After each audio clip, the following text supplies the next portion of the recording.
এটি হচ্ছে ভিয়েনার ডাউনটাউন, আবার অনেকে বলে ওল্ড টাউন। প্রিয় শহরের মূল প্রতীক এই ওল্ড টাউন বা ডাউনটাউন। এখানেই আছে মর্যাদাপূর্ণ শপিং স্ট্রিট।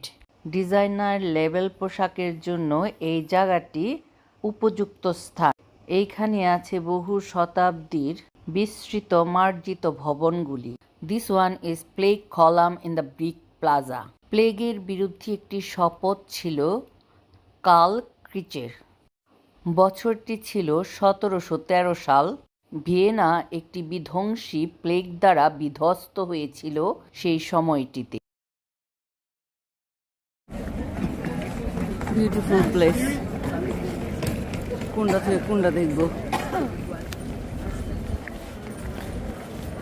এই ভয়াবহ রোগটি শহরের উপর দীর্ঘদিন ছায়া ফেলেছিল। সম্রাট ষষ্ঠ চার্লস তার জনগণের এই দুঃখ কষ্ট দেখে গভীরভাবে ভেঙে পড়েছিলেন।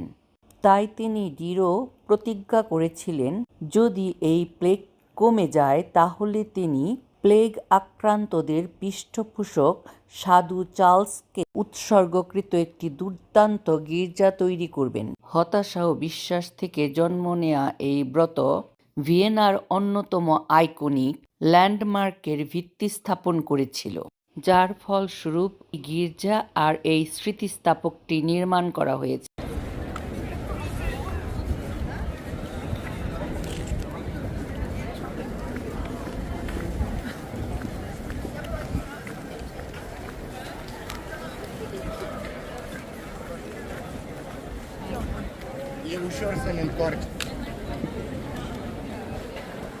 আচ্ছা, আমি টুপি পরেছি, আজকে এরকম রোদ নাই।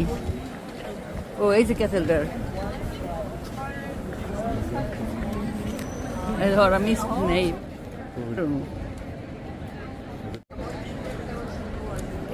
এটা হলো ভিয়েনের ডাউনটাউন, আর এখানে সব কিছু আছে।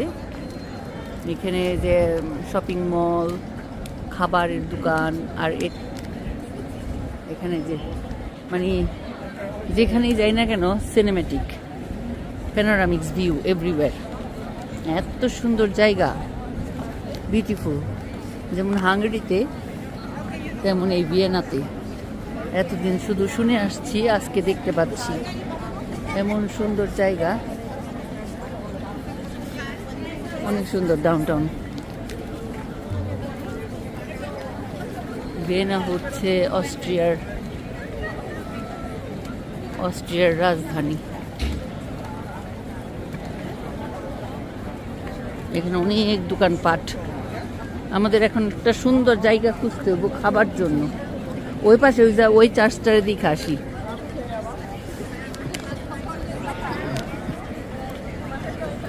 ভিয়েনাতে প্রচুর চার্চ। আর এখানে যে প্যাট্রন, নাম জানি কি, সেন্ট স্টিফান, তিনি প্লেগের বিরুদ্ধে লড়াই করছিল ঈশ্বরের কাছে।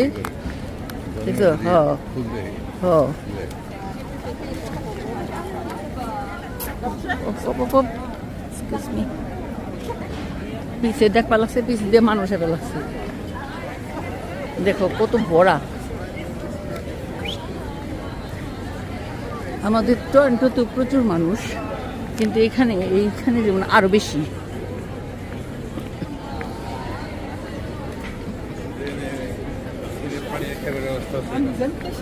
হ্যাঁ, এইখানে যে পানিও খাওয়া যায়, আবার মিষ্টি হয়। এই যে আরেকটা ট্যুরিস্ট দল।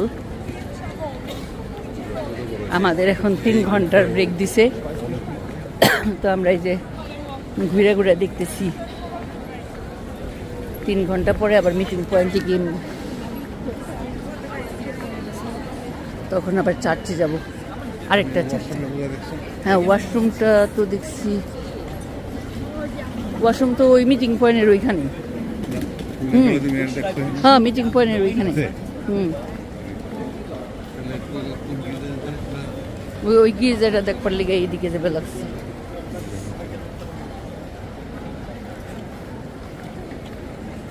এই যে সেই কলাম, প্লেগের কলাম। প্লেগের এই কলামটির চূড়ায় স্বর্ণ দিয়ে চিত্রিত আছে হোলি ট্রিনিটি, পিতা, পুত্র, পবিত্র আত্মা। প্লেগের পরেই 1679 সালে এই কলামটি নির্মাণ করা হয়েছিল ঈশ্বরকে ধন্যবাদ জানিয়ে। কলামের সবচেয়ে নিচে দেখানো হয়েছে সম্রাট লিওপোল্ড ঈশ্বরকে ধন্যবাদ জানাচ্ছেন প্লেগ চলে যাবার জন্য। আর দ্বিতীয় স্তরে আছে মেঘের মধ্যে অনেক অনেক স্বর্গদূতেরা গুণগান গাচ্ছেন। এই কলামটির আরেকটি নাম হচ্ছে বিজয়, প্লেগ থেকে মুক্তি পাবার আনন্দ।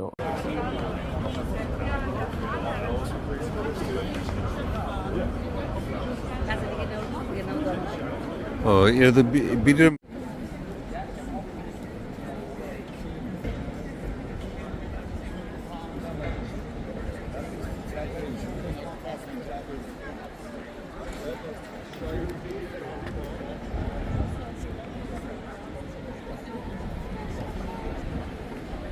কনস্ট্রাকশন চলবে না।